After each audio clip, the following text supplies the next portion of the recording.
నమస్తే welcome to D24 news ముందుగా headlines భారీ వర్షాలపై సీఎం రేవంత్ అత్యవసర సమావేశం భారీ వర్ష సూచన ఉన్న ప్రాంతాల్లో అధికారులు అలర్ట్ గా ఉండాలన్న సీఎం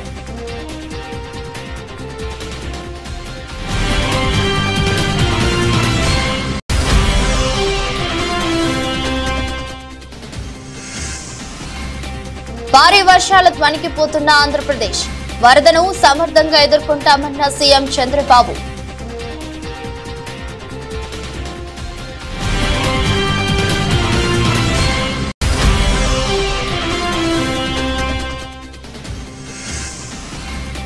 ఘనంగా దివంగత ముఖ్యమంత్రి వైఎస్ రాజశేఖర రెడ్డి 15వ వర్ధంతి నివాళులర్పించిన ముఖ్యమంత్రి రేవంత్ రెడ్డి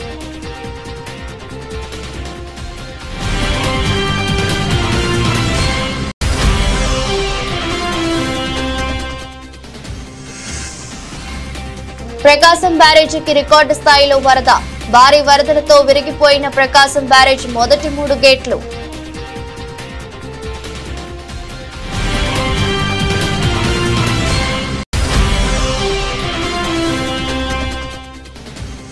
చరిత్ర సృష్టించిన ప్రతి పాల్ తొలి భారతీయ మహిళా అథ్లెట్ గా రికార్డు మహిళల 200 మీటర్ల T35 కేటగిరీలో కాంస్యం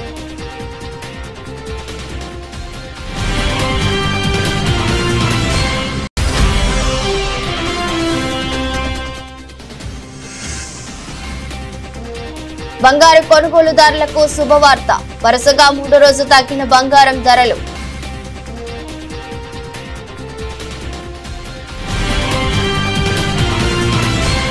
రాష్ట్ర వ్యాప్తంగా భారీ వర్షాలు కురుస్తున్నాయి ప్రాజెక్టుల్లోకి వరద నీరు వచ్చి చేరుతుండటం ఆయా ప్రాజెక్టుల గేట్లను అధికారులు ఎత్తివేసి నీటిని దిగువకు విడుదల చేస్తున్న పరిస్థితి భారీ వర్షాలకు వాగులు వంకలు పొంగి పొర్లుతున్నాయి వర్షాలతో అప్రమత్తమైన అధికారులు ప్రజలకు నష్టం కలగకుండా తగు చర్యలు తీసుకుంటున్నారు మరోవైపు రాష్ట్రంలో ఎడతెరిపి లేకుండా కురుస్తున్న వర్షాలపై సీఎం రేవంత్ రెడ్డి అత్యవసర సమావేశం ఏర్పాటు చేశారు కమాండ్ కంట్రోల్ సెంటర్ లో ముఖ్యమంత్రి సమీక్ష నిర్వహించగా మంత్రులు కోమటిరెడ్డి వెంకటరెడ్డి శ్రీధర్ బాబు సీఎం సలహాదారు వేం నరేందర్ రెడ్డి ప్రభుత్వ ప్రధాన కార్యదర్శి శాంతి కుమారి డీజీపీ జితేందర్ వివిధ శాఖల ఉన్నతాధికారులు హాజరయ్యారు భారీ వర్షాలతో వాటిల్లిన నష్టం వరద సహాయక చర్యల పరిస్థితిపై సమీక్ష నిర్వహించారు రాష్ట్రంలో అత్యధికంగా ఖమ్మం జిల్లాలో వర్షపాతం నమోదైన విషయం తెలిసిందే వర్షాలకు పలు నదులు వాగులు చెరువులు ఉధృతంగా ప్రవహిస్తున్నాయి వర్షాల కారణంగా ఇప్పటి వరకు 10 మంది మృత్యువాత పడ్డారు అన్ని జిల్లాల కలెక్టర్లు ఎస్పీలు సిపిలతో ఎప్పటికప్పుడు సీఎం మానిటరింగ్ చేస్తున్నారు ఏజెన్సీ ప్రాంతంలోని ప్రజలకు మరింత అందుబాటులో ఉండాలని సూచించారు వర్షాల వల్ల నీట మునిగిన పంట పొలాలపై ముఖ్యమంత్రి ఆరా తీశారు జిల్లాల నుంచి వచ్చే ఫీడ్ బ్యాక్ కోసం సచివాలయంలో టోల్ ఫ్రీ నెంబర్ 04023245408 ఏర్పాటు చేశారు అస్నా తుఫాన్ కారణంగా భారీ వర్షాలతో ఆంధ్రప్రదేశ్ వణికిపోతుంది విజయవాడలో కొండ చర్యలు విరిగి పడటంతో పాటు పలు చోట్ల ఆస్తి ప్రాణ నష్టం సంభవించింది దాంతో ముఖ్యమంత్రి చంద్రబాబు నాయుడు క్షేత్రస్థాయిలో పర్యటిస్తూ పరిస్థితిని గమనించారు అనంతరం విజయవాడ కలెక్టరేట్ లోనే బస చేసిన చంద్రబాబు మీడియాతో మాట్లాడుతూ వరదను సమర్థంగా ఎదుర్కొంటామని చెప్పారు వరద బాధితులందరికీ న్యాయం జరిగేలా ప్రత్యేక యాక్షన్ ప్లాన్ తో ముందుకెళ్తామని ఆ తర్వాతే తాను అక్కడి నుండి వెళ్తానని స్పష్టం చేశారు ఇవ్వాల్సిన ఫుడ్ పాకెట్స్ కానీ అవన్నీ వెళ్తున్నాయి అమరం చేస్తున్నాం ట్రాఫిక్ కూడా కంజెషన్ ఉంది అన్ని రెగ్యులేట్ చేస్తున్నాం చివరి ప్రాంతానికి కూడా వెళ్లాల్సిన అవసరం ఉంది కొంతమంది పేషెంట్ కూడా ఉన్నారు పిల్లలు ఉన్నారు కొంతమంది ముసలోళ్ళు ఉన్నారు వాళ్ళు కూడా తీసుకురావాలి ఎవరు కూడా ప్యానిక్ రియాక్షన్ అవసరం లేదు అందరూ ఓపిక పట్టండి 1 గంట 2 గంటల్లో అందరం ఓపికగా ఉంటే ఇంకా తొందరగా పనులు అవుతాయి అన్నీ చేస్తానని అప్పీల్ చేస్తున్నా ఇక్కడే ఉంటా కంట్రోల్ రూమ్ని యాక్టివేట్ చేస్తున్నా ఎంతవరకు చేయగలుగుతామో అన్నీ చేసి అందరిని ఆదుకుంటాం 110 పైన బోట్లు పనిచేస్తున్నాయి అదే మాదిరిగా 4-6 హెలికాప్టర్లు వస్తున్నాయి ఒక హెలికాప్టర్లో ఫుడ్ పెట్టడం కానీ లేకుంటే బోట్లో తీసుకుపోవడం కానీ పేషెంట్లు తీసుకురావడం కానీ ఇవన్నీ జరుగుతున్నాయి వర్షం కూడా పడతా ఉంది అయినా కూడా ఎక్కడ ఆపరేషన్స్ ఆపం అన్ని విధాలు సార్ ప్రకాశం బ్యారేజ్ 69వ గేట్ దగ్గర బోట్లు కొట్టుకురావడం ఏమన్నా కుట్రే ఉందా ఇవన్నీ ఇప్పుడు నేను అవన్నీ మాట్లాడను ప్రతి ఒక్కదానికి మనం అవన్నీ మాట్లాడడం కరెక్ట్ కాదు ప్రస్తుతం నా డ్యూటీ ఎట్టి పరిస్థితుల్లో కష్టాల్లో ఉండే ప్రజలను ఆదుకోవడం, వాళ్ళ ప్రాణాలు కాపాడుకోవడం, తక్షణ వాళ్ళకి కొంత సహాయం చేయడం అవసరం. అదే చేస్తాం. మనకు ఓవరాల్ గా అక్కడే ఉంది. బంగాళాఖాతంలో వాయుగుండం కారణంగా తెలంగాణలో భారీ వర్షాలు కురుస్తున్న సంగతి తెలిసిందే. ఇప్పటికే జలాశయాలకు భారీ ఎత్తున వరద నీరు చేరుతుంది. ఈ మేరకు రాష్ట్ర వ్యాప్తంగా పలు ప్రాంతాలు ముంపునకు గురవుతున్నాయి. ఈ నేపథ్యంలో నీటిపారుదల శాఖ మంత్రి ఉత్తమ్ కుమార్ రెడ్డి సూర్యాపేట జిల్లాలో పర్యటించారు. నడిగూడెం మండలం రామచంద్రాపురం వద్ద నాగార్జున సాగర్ ఎడమ కాలువకు గండిపడిన ప్రదేశాన్ని Kodad MLA Padmavathi, Suryapet collector Tejas Nandlal Pawar, SP Sunpreet Singh తో కలిసి ఆయన సందర్శించారు. ఈ సందర్భంగా అధికారులను అప్రమత్తం చేశారు. ఇలాంటి ప్రాణ నష్టం జరగకుండా చూడాలని ఆదేశించారు. పంట నీట మునిగిన రైతులు ఎవరూ ఆందోళనకు గురి కావద్దని, కాంగ్రెస్ ప్రభుత్వం అందరినీ ఆదుకుంటుందని మంత్రి ఉత్తమ్ హామీ ఇచ్చారు. ఆయన దురదృష్టవశాత్తు రాష్ట్రంలోనే అతి భారీ వర్షం హుజూర్ నగర్, కోదాడ ప్రాంతంలో పడడం జరిగింది. ఇద్దరి ప్రాణాలు కోల్పోవడం జరిగింది. అదేవిధంగా అనేక ఇండ్లల్లో నీళ్లు రావడం జరిగింది. మరి అన్నిటికీ తగిన రిలీఫ్ చర్యలు ఇప్పుడు తీసుకుంటున్నాం. ఇక్కడ నాగార్జున సాగర్ లెఫ్ట్ కెనాల్ పై పాలేరు నుంచి బ్యాక్ వాటర్ పెరిగి ఈ నీళ్లు నాళ్లు ఎక్కువై బ్యాంక్ లో ఓవర్ఫ్లో అయి బ్యాంక్ మెత్తబడి ఇక్కడ లెఫ్ట్ కెనాల్ తెగడం జరిగింది. ఒక 300 ఎకరాల పొలాలపై కూడా నీళ్లు పోయినాయి. అదృష్టవశాత్తు ఊర్లోకి నీళ్లు పోలేదు. ఈ 300 ఎకరాలు పంట కోల్పోయిన రైతులకి తగిన విధంగా నష్టపరిహారం ప్రభుత్వంలో ముఖ్యమంత్రి గారితో మాట్లాడి ఏర్పాటు చేస్తాము. అదేవిధంగా ఈ కాలువ, ఈ బ్రీచ్ క్లోజ్ చేయడానికి వాటర్ ఇంకొద్ది దక్కిన తర్వాత ఇంకో రోజు తర్వాత పనులు మొదలుపెట్టి వారం రోజుల లోపల ఈ బ్రీచ్ క్లోజ్ చేస్తాం. రాష్ట్ర వ్యాప్తంగా ప్రజలందరూ కూడా అప్రమత్తంగా ఉండాలి. మరి ప్రభుత్వ పరి నుంచి ఏమేం చర్యలు తీసుకోవాలో అన్నీ తీసుకుంటున్నాం. తప్పనిసరిగా నష్టపోయిన వాళ్ళకి క్యాబినెట్ లో పెట్టి చర్చించారో ఇప్పిస్తామని చెప్పి కూడా డిమాండ్ చేస్తాం. గండి పూడ్చడానికి ఎన్ని రోజులు పడుతుంది? జనరల్ గా లెఫ్ట్ కెనాల్ ఆగిపోయినాయి కదా వాటర్ పూడ్చడానికి. సరే ఇప్పుడు ఎమర్జెన్సీ ఏం లేదు, నీళ్లు పుష్కలం ఉన్నాయి. అటు ఇప్పుడు సూర్యాపేట సిఈ గారు చెప్పే అంచనాల మేరకు వారం రోజుల్లో గండి పూడ్చని చెప్పి చెప్పడం జరుగుతుంది. సార్ జిల్లా వ్యాప్తంగా ఎంతో అంచనా వేస్తారు సార్ పంట నష్టం? ఇప్పుడు మొన్ననే కదా భారీ వర్షాలు అయింది. ఇప్పుడు నిన్న పూర్తిగా ఈ రిలీఫ్ మెజర్స్ మీదనే ఉన్నాము. రేపు ఎల్లుండి ఎన్యూమరేషన్ చేసి ఎంత నష్టం జరిగితే అంత నష్టపరిహారం ఇప్పిస్తామని చెప్పి మాట్లాడుతారు. పులివెందుల పర్యటన ముగించుకొని మాజీ ముఖ్యమంత్రి వైఎస్ఆర్ కాంగ్రెస్ పార్టీ అధినేత వైఎస్ జగన్ విజయవాడ చేరుకున్నారు. విజయవాడ కృష్ణలంక ఏరియాలో రిటైనింగ్ వాల్ దగ్గర కృష్ణానది ప్రవాహాన్ని మాజీ ముఖ్యమంత్రి వైఎస్ జగన్ పరిశీలించారు. మీరు సీఎంగా ఉన్న సమయంలో కట్టించిన రిటైనింగ్ వాల్ వల్లే మా ప్రాణాలు నిలిచాయని వైఎస్ జగన్ కు కృష్ణలంక వాసులు కృతజ్ఞతలు తెలిపారు. రిటైనింగ్ వాల్ లేకపోతే పూర్తిగా తమ జీవితాలు అతలాకుతలమయ్యేవని ఆవేదన వ్యక్తం చేశారు. వైఎస్ఆర్ కాంగ్రెస్ పార్టీ శ్రేణులు సహాయ చర్యల్లో అండగా ఉంటారని వైఎస్ జగన్ భరోసానిచ్చారు.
ముఖ్యమంత్రి వైఎస్ రాజశేఖర రెడ్డి 15వ వర్ధంతి సందర్భంగా ముఖ్యమంత్రి రేవంత్ రెడ్డి వారికి నివాళులర్పించారు.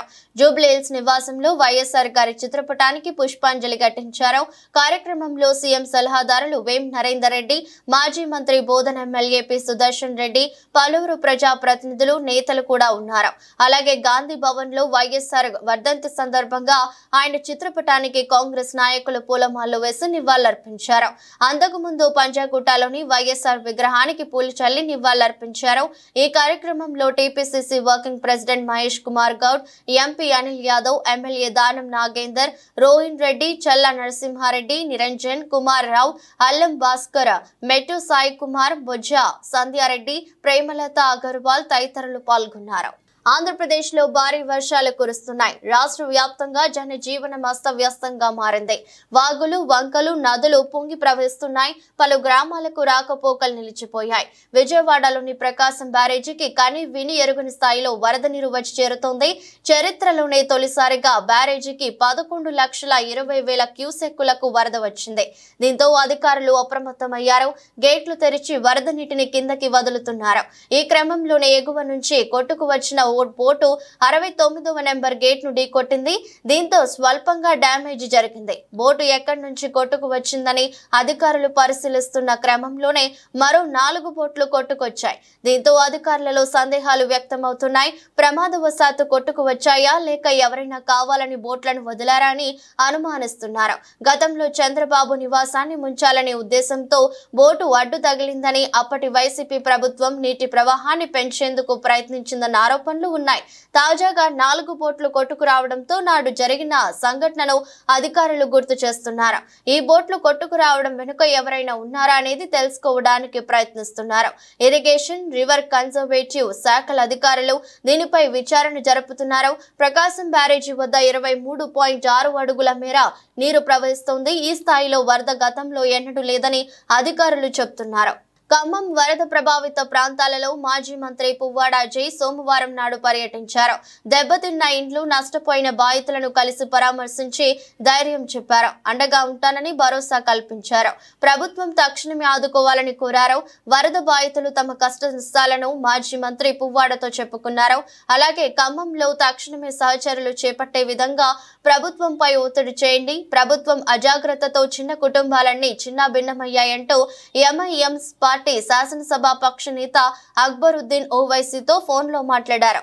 ఖమ్మంలోని వరద ప్రాంత ప్రజల దయానీయమైన పరిస్థితిని మాజీ మంత్రి వివరించారు. ప్రభుత్వంపై ఒత్తిడి తీసుకురావాలని కోరుతున్నారు.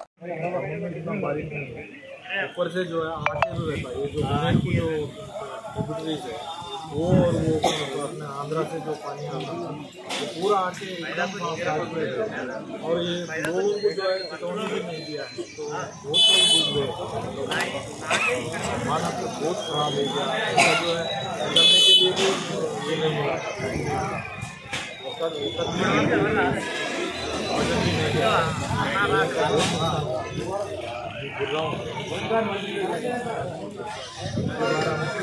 ऐसी बाढ़ आए तो हम लोग जो है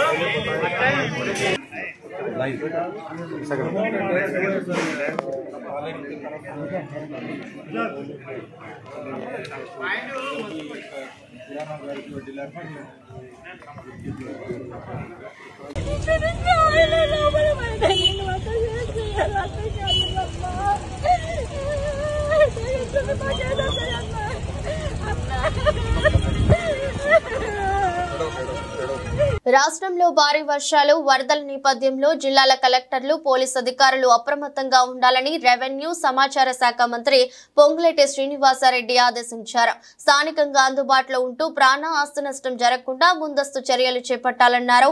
ఎటువంటి పరిస్థితులైనా ఎదుర్కోవడానికి సిద్ధంగా ఉండాలని చెప్పారు. తన నియోజకవర్గం పాలేరులోని నాయకన్ గూడెనికి చెందిన యాకూబ్, ఆయన భార్య సైదా వరదలో కొట్టుకుపోవడంపై మంత్రి పొంగులేటి తీవ్ర భావోద్వేగానికి లోనయ్యారు. పర్యంతమయ్యారు. విలేకరుల సమావేశంలో జరుగుతున్న సమయంలోనే యాకూబ్ కుటుంబం కొట్టుకుపోయిందని సమాచారం అందడంతో కన్నీటి పర్యంతమయ్యారు. నేను ఉదయం నుంచి ఆ కుటుంబాన్ని కాపాడేందుకు చేయని ప్రయత్నం అంటూ లేదు. హెలికాప్టర్లను పంపేందుకు ఫోన్లు చేస్తూనే ఉన్నా భారీ వర్షాలకు హెలికాప్టర్లు టేకాఫ్ కావడం కష్టమన్నారు. మరోవైపు యాకూబ్ సైదాకు ధైర్యం చెప్తూనే ఉన్నా స్థానిక కాంగ్రెస్ కార్యకర్తలను సిద్ధం చేసి ఒక డ్రోన్ ద్వారా వారికి లైఫ్ జాకెట్లను అందించాం. ఇంతలోనే వరద పోతెత్తడంతో వారు ఇంటి గోడ కూలి నీటిలో కొట్టుకుపోయారు. వారి కొడుకు షరఫ్ ను రక్షించగలిగామని మంత్రి తెలిపారు. అనంతరం ఆయన ఖమ్మం వెళ్తూ యాగన్గూడెంలో ఆగి యాకూబ్ సోదరుడు లాల్ సాహెబ్ ఇతర కుటుంబ సభ్యులను ఓదార్చారు. నియోజకవర్గం పాలేరు నియోజకవర్గంలో పాలేరు డౌన్ స్ట్రీమ్ లో యాకూబ్ అనే ఒక నిరుపేద సిమెంట్ బ్రిక్స్ చేసుకుంటాడు. అందరినీ ఖాళీ చేశారు. ఆ యాకూబు తన భార్య తన కొడుకు తనొక్కడు చాలా ఎత్తు ప్రదేశంలో ఉన్నాడు. ఇందాక నేను చెప్పినట్టు కనీ విని ఎరగని ఫ్లడ్ వచ్చింది. 1,60,000 అన్నాను. దీంతో అతను ఆ పూరింటిలో నివసిస్తూ ఫ్లడ్ వచ్చేసరికి పైకి ఎక్కాడు. మార్నింగ్ నుంచి నేను ఒక 25-30 టైమ్స్ అతనితో పర్సనల్ గా ఫోన్లో మాట్లాడుతూ ధైర్యం చెప్పుకుంటూ వచ్చాను. అటు 3 ప్లేసెస్ లో ఏదైతే నేవీ వాళ్ళకి సంబంధించిన హెలికాప్టర్లు ట్రై చేశాం, ఇక్కడ డిఫెన్స్ కి సంబంధించిన హెలికాప్టర్స్ ట్రై చేశాం, అదే రకంగా హకీంపేట ఎయిర్ ఫోర్స్ కి సంబంధించిన హెలికాప్టర్లు ట్రై చేశాం. లోకల్ రెయిన్లు హెవీగా ఉన్న కారణంగా ఏ ఒక్కళ్ళు హెలికాప్టర్ టేక్ ఆఫ్ తీసుకోలేము అనే పరిస్థితి ఉంది. ఏదైతే ఎన్డీఎఫ్ వాళ్ళని టీమును కూడా పంపించాం, బోట్స్ పంపించి, వాళ్ళు కూడా ఆ ఫ్లోలో మేము పనిచేయలేము అని అక్కడ నుంచి వాళ్ళు బ్యాక్ అయ్యి ఇంకొక ప్రదేశానికి వెళ్ళారు. అయితే అక్కడ ఒక డోన్ ఒకటి పక్కన మోతేలో ఉంటే అది 20 kgs వే చేసే డోన్ అని చెప్తే ఆ డోన్ తెప్పించి లైఫ్ జాకెట్స్ ఆ డోన్ ద్వారా ఒక థ్రెడ్ ఒక 20 మీటర్స్ రోప్ని ఏదైతే లైఫ్ జాకెట్స్ ని పంపించాం. అవి కూడా వేసుకున్నారు. వేసుకున్న తర్వాత కూడా నేను వీడియో కాన్ఫరెన్స్ జరిగే ముందు కూడా వాళ్ళతో మాట్లాడాను ధైర్యంగా. ఆ వీడియో చూపించి వాళ్ళ ఆ వీడియో కాన్ఫరెన్స్ లో నాతో మాట్లాడేటప్పుడు వాళ్ళ ఆవేదన వర్ణాతీతం. అంటే చావు చనిపోబోతున్నాను అనేది ఆ తల్లి నాతో మాట్లాడి ఆ ఘోష ఎప్పుడు నాకు కనిపిస్తుంది. ఇప్పుడు ఆ గోడ కూలిపోయిందట 2 minutes ముందు. చాలా తప్పకుండా భగవంతుడు వాళ్ళని కాపాడాలని ఆ ముగ్గురిని, ఎందుకంటే లైఫ్ జాకెట్స్ ఉన్నారు కాబట్టి ఏమీ జరగొద్దని మనస్ఫూర్తిగా కోరుకుంటాను. సతనపల్లి నియోజకవర్గంలో అండగా ఉంటా సమిష్టి కృషితో ప్రభుత్వ వైఫల్యాలపై పోరాడుదాం, చట్టబద్ధంగా ఎదుర్కొందామని పూర్వ జలవనరుల శాఖ మంత్రులు అంబటి రాంబాబు అన్నారు. సోమవారం వైఎస్ రాజశేఖర రెడ్డి 15వ వర్ధంతిని పురస్కరించుకుని జరిగిన పలు కార్యక్రమాల్లో ఆయన పాల్గొన్నారు. వైఎస్ఆర్ విగ్రహానికి పూలమాల వేసి నివాళులర్పించి అనంతరం ప్రసంగించారు.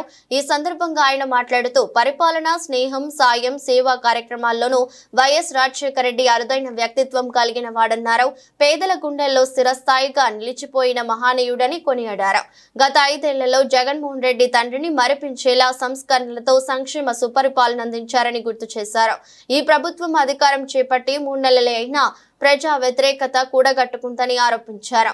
వృద్ధులకు పింఛన్ తప్ప ఏ ఒక్క హామీని అమలు చేయలేదని విమర్శించారు.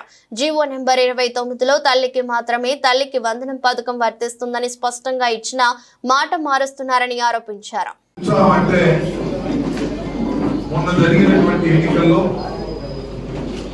మన ఊహకు అందరి విధంగా మన ఓటమి మారయ్యాం. చిన్న ఓటమి కాదు. కొన్ని విషయాలు చరిత్రలో చాలా బలమైనటువంటి ఓటమిని మనం చవి చూసాము. రాష్ట్ర వ్యాప్తంగా బలమైన ఓటమిని చవి చూసాము. మన జిల్లాలో, ఉమ్మడి జిల్లాలో ఒక్క సీటు కూడా రానటువంటి పరిస్థితి చూసాం. మన నియోజకవర్గంలో అనూహ్యంగా 27,867 ఓట్లతో నేను ఓటమి పాలయ్యాను. ఒక పెద్ద నిరుత్సాహమైనటువంటి కార్యక్రమంలో ఉన్నాం. నేను ఆ రోజు తర్వాత 4వ తారీఖు ఉదయం ఇక్కడి నుంచి వెళ్ళా. వాళ్ళ ఇవాళే ఇక్కడికి రావడం జరిగింది.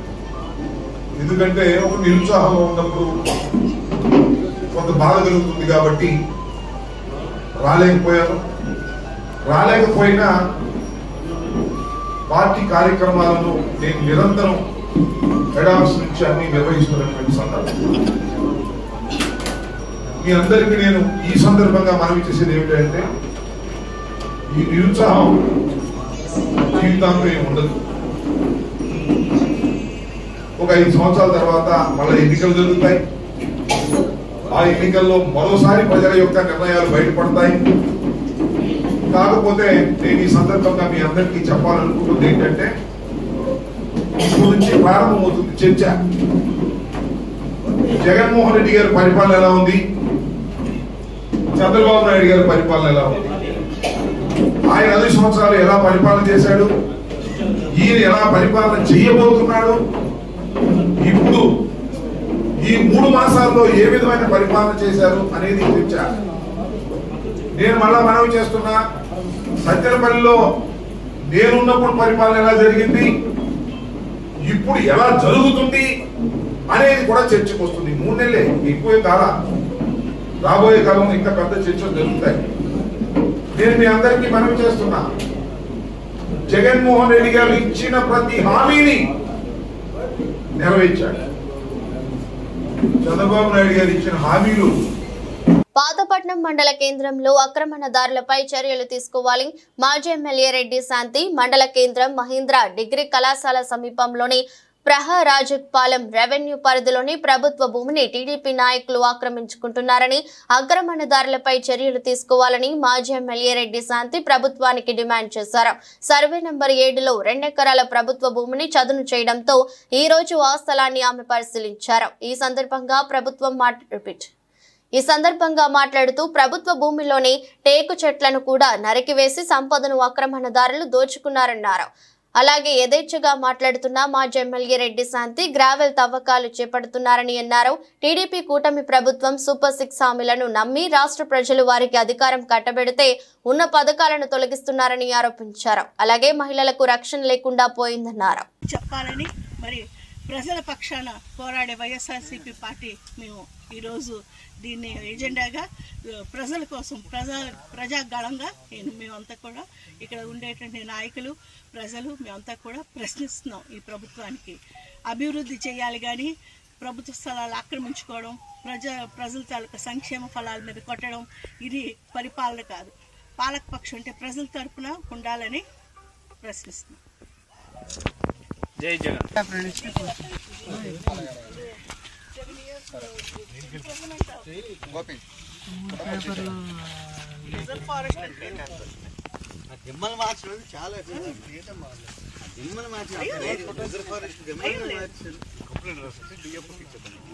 మేడం గారు పెద్దసారిలో అటవీ శాఖ మంత్రి పదవుల కోసం ఒక ట్యాంక్ ఇచ్చారు, ఎంత స్థలమే.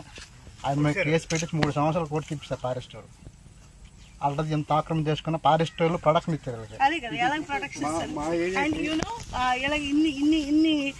టేక్ చెట్లు కొడితే 7 సంవత్సరాల పైన ఇంప్రెస్మెంట్ అవుతుంది సార్. అవును మేడం. ఆ ఏరియాకి లో వోల్టేజ్ 2 దిమ్మలు కొట్టుకోండి కట్టుకోలేదు. మేము ఇవ్వలేమన్నారు మేడం. కంప్లైంట్ ఇచ్చినప్పుడు ఫారెస్ట్ మనకి సపోర్ట్ ఇచ్చారు కదా, ఇదంతా ఫారెస్ట్ ఆపారు. ఈ రోజు మరి ఆ స్టెన్స్ కప్పేసి ఈ రోజు మన కొత్త స్టెన్స్. ఆమ్ ఆద్మీ పార్టీ ఎమ్మెల్యే అమానతుల్లా ఖాన్ అనుమానమే నిజమైంది. సోదాల పేరుతో సోమవారం ఆయన ఇంటికి చేరుకున్న ఎన్ఫోర్స్మెంట్ డైరెక్టరేట్ అధికారులు చివరకు ఆయనను అరెస్ట్ చేస్తున్నట్లు ప్రకటించారు. నాటకీయ పరిణామాల మధ్య ఇంటి ముందు భారీగా బలగాలను మోహరించి ఆయనను తరలించారు. ఢిల్లీ వక్ఫ్ బోర్డు నియామకాల్లో అవకతవకలకు పాల్పడ్డారనే ఆరోపణలపై అమానతుల్లా ఖాన్ ను అరెస్ట్ చేసినట్లు వెల్లడించారు. సోమవారం ఉదయం 7 గంటలకే అమానతుల్లా ఖాన్ ఇంటికి ఈడీ అధికారులు చేరుకున్నారు. సోదాలకు సంబంధించి జారీ అయిన వారెంట్ చూపుతూ తలుపులు తెరవాలని కోరారు. మెయిన్ డోర్ తెరిచిన గ్రిల్ లాక్ చేయడంతో అధికారులు ఇంట్లోకి వెళ్లలేకపోయారు. ఈ సందర్భంగా ఈడీ అధికారులకు ఆప్ ఎమ్మెల్యే అమానతుల్లా ఖాన్ ఆయన కుటుంబ సభ్యుల మధ్య వాగ్వాదం చోటు చేసుకుంది.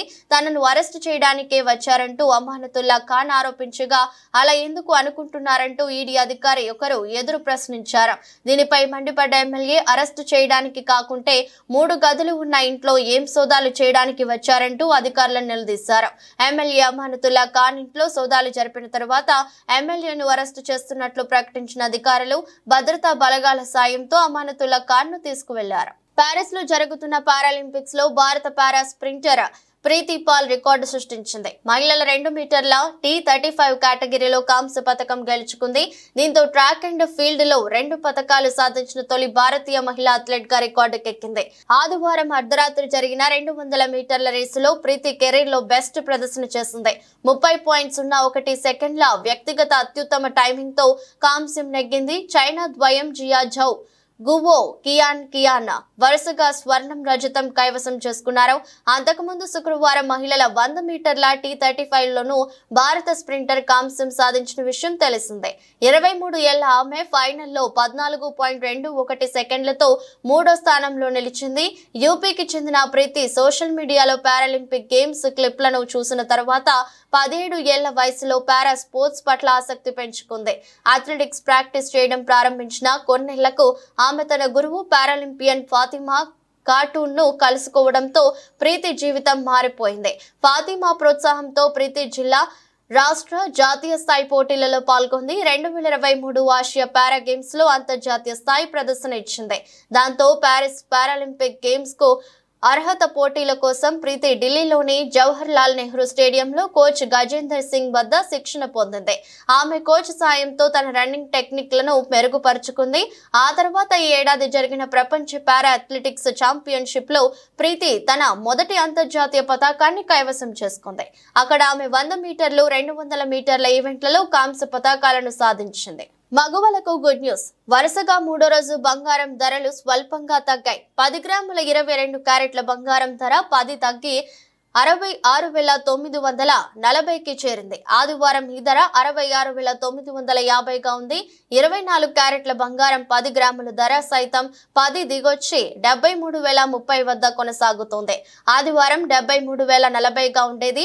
100 గ్రాముల 24 క్యారెట్ల ధర పసిడి ధర 100 మేర తగ్గి 73,300 వద్ద కొనసాగుతోంది. 1 గ్రామ్ గోల్డ్ ధర 7,303గా ఉంది. హైదరాబాద్ లో 22 క్యారెట్ల గోల్డ్ ధర 66,940గా ఉంది. 24 క్యారెట్ల పసిడి ధర 73,030 వద్ద ట్రేడ్ అవుతుంది. విజయవాడ, విశాఖపట్నంలోనూ ఇవే ధరలు కొనసాగుతున్నాయి. దేశంలోని ప్రధాన నగరాల్లో సైతం బంగారం ధరలు సోమవారం తగ్గాయి. ఢిల్లీలో 22 క్యారెట్ల పసిడి ధర 67,090, 24 క్యారెట్ల బంగారం ధర 73,030గా ఉంది. కోల్కతాలో ప్రస్తుతం 22 క్యారెట్ల పసిడి ధర 66,940 పలుకుతోంది. 24 క్యారెట్ల ధర 73,030గా ఉంది. ముంబై, పూణే తదితర నగరాల్లోనూ ఇవే ధరలు కొనసాగుతున్నాయి. చెన్నైలో 22 క్యారెట్ల బంగారం ధర 66,940 గాను 24 క్యారెట్ల ధర 73,030.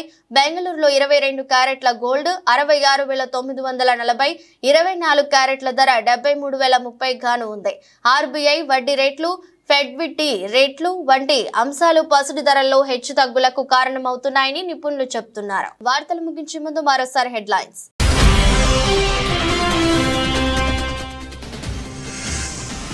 భారీ వర్షాలపై సీఎం రేవంత్ అత్యవసర సమావేశం. భారీ వర్ష సూచన ఉన్న ప్రాంతాల్లో అధికారులు అలర్ట్ గా ఉండాలన్న సీఎం.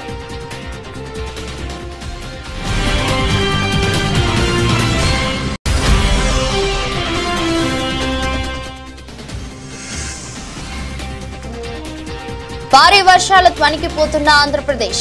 వరదను సమర్థంగా ఎదుర్కొంటామన్న సీఎం చంద్రబాబు.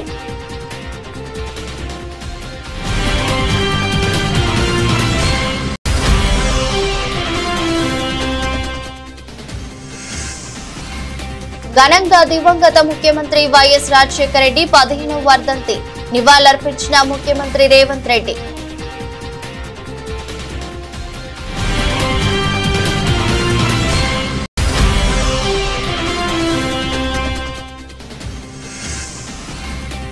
ప్రకాశం బ్యారేజీకి రికార్డు స్థాయిలో వరద. భారీ వరదలతో విరిగిపోయిన ప్రకాశం బ్యారేజ్ మొదటి 3 గేట్లు.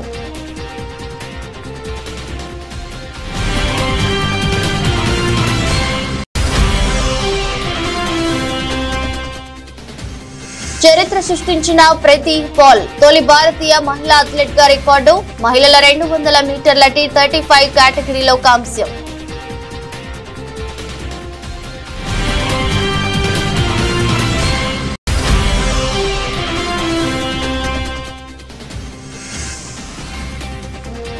బంగారు కొనుగోలుదారులకు శుభవార్త. వరుసగా 3వ రోజు తగ్గిన బంగారం ధరలు.